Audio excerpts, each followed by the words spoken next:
Salut à tous et ravi de retrouver sur canalturf.com. On va parler du programme de ce jeudi 22 septembre. Quintet Plus et top 5 sur l'hippodrome de Paris-Vincennes. Il s'agira du prix Bernard Lequelec, une épreuve qui s'adresse à des trotteurs d'âge bien connus en pareille société.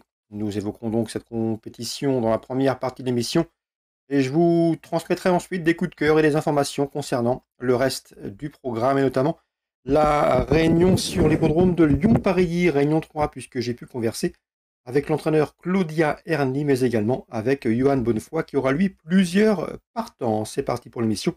J'en profite également pour vous inviter à liker et à partager ce programme. Le quintet, mon préféré sera le numéro 4, Galileo Bello. Il a vraiment tout pour lui. Un cheval qui a signé 10 sorties en 2022 depuis le début de l'exercice. Déjà 7 podiums pour lui, donc 4 succès. Un récent succès obtenu à Laval avec autorité dernièrement. Il affronte ici ses aînés. Et pour son retour à Vincennes, il s'annonce une nouvelle fois redoutable. C'est un bon cheval, le 4, Galileo Bello, la base de jeu selon moi. On lui posera le numéro 14, Ingo, un cheval scandinave confirmé sur notre sol. Il compte en effet une victoire et 3 places en 6 quintés courus. Il vient de s'imposer sur l'herbe à Alençon. Il revient à Vincennes lui aussi, avec de solides prétentions. Le numéro 11, Fine Pearl of Love, est en forme. Elle vient de s'adjuger la finale du Trophée Vert sur les programmes de cran. Elle a également des références à faire valoir sur le sable. C'est une triple lauréate de quintet. Elle mérite donc crédit. Sa pointe de vitesse finale devrait une nouvelle fois faire des ravages. Le numéro 12, c'est Fée de Rangeval, disqualifiée dernièrement alors qu'elle possédait des ressources dans le dernier tournant du prix de Beaune. Auparavant, elle avait pris une bonne deuxième place dans un quintet estival à Enghien. Il faut la racheter. Le numéro 5, Erolina, est au summum de sa forme. Elle reste sur 2 succès. Sachez qu'elle a notamment dominé et devancé Fine Pearl of Love à l'occasion de l'une de ses 2 dernières victoires. Elle, c'est une attentiste. Elle doit subir la course, se faire oublier et placer sa pointe. Si elle a le bon parcours, elle sera dans le coup. Le numéro 1, Apple's Wise Ass, est la moins riche du lot, mais attention, j'ai bien aimé sa fin de course dernièrement dans un lot mieux composé, une course A, et dans ce lot, elle pourrait bien venir pimenter les rapports. Le numéro 6, c'est Gamble River. Il n'a pas gagné depuis le mois d'avril 2019. Ça commence à dater. À mon avis, il aura du mal à combler cette lacune ici. Mais une place peut lui revenir. C'est un cheval capable de marcher une 12 et fraction sur ce tracé. Attention également au numéro 16, El Presidente, qui n'est pas le plus riche sans raison. Le cheval ici me semble barré par certains de ses cadets, mais il sera pieds nus, contrairement à ses 2 dernières courses qui avaient pour but de le remettre dans le bain, de le remettre en route après un break estival. Donc attention, numéro 16, El Presidente, entraîné dans le sud-est, il effectue le déplacement avec une chance. Résumé chiffré pour ce quintet du jeudi 22 septembre. Le 4 en base de jeu, Galileo Bello. Ensuite, j'ai retenu le 14, le 11, le 12, le 5, le 1, le 6 et le 16. Je pense que la solution se trouve parmi ces chevaux, des chevaux que l'on cerne assez bien en pareille société. On se retrouve désormais pour les coups de cœur de ce jeudi 22 septembre.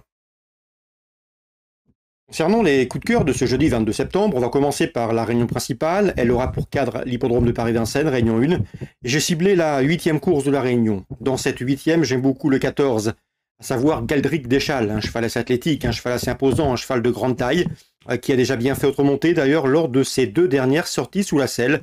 Il a signé une 2e place et une victoire. Ici, sur le parcours de la petite piste, lui qui aurait peut-être préféré un parcours sur la grande, mérite crédit. C'est un cheval de classe, un cheval dur à l'effort, capable de lancer la course de loin. Le 814, Galdric Deschal aura ma préférence.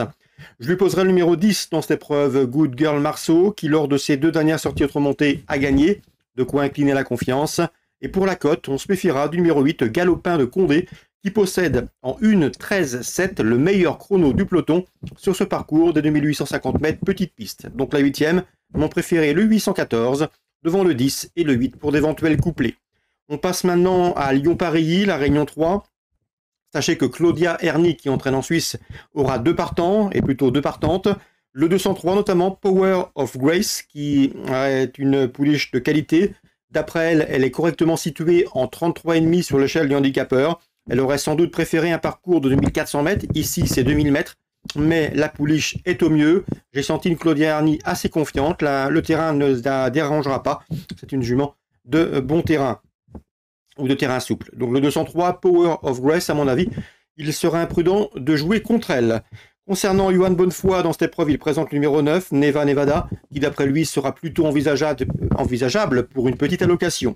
Concernant Claudia Arny, dans la 4e, elle présente le 405, c'est Valvada, ou j'ai mal noté son nom en tout cas, qui a gagné en débutant en Suisse, mais attention, c'est une pouliche qui va affronter cette fois-ci un lot beaucoup plus relevé. Le but à terme est de la qualifier pour les courses handicap sur notre sol en France. Donc le 405, méfiance, méfiance, c'est loin d'être un coup sûr, d'après les propos de son entraîneur. Dans la 5e, j'aime beaucoup le 506, Princess Glitters, qui est proche de sa course et qui, à mon avis, trouve ici l'occasion d'épingler une première victoire. Et dans la 7e, sachez que Johan Bonnefoy m'a indiqué que le 702, Amiata, la jument de 5 ans, qui est en 24 de valeur, constitue sa meilleure chance de la Réunion. Elle est désormais bien située dans les handicaps en 25 et moins. Et la jument est en forme, il en escompte ici un très bon résultat. Donc la meilleure chance de Johan Bonnefoy pour cette réunion lyonnaise, réunion 3, sera le 702 Amiata. Excellent jeu à tous, bonne journée, rendez-vous demain.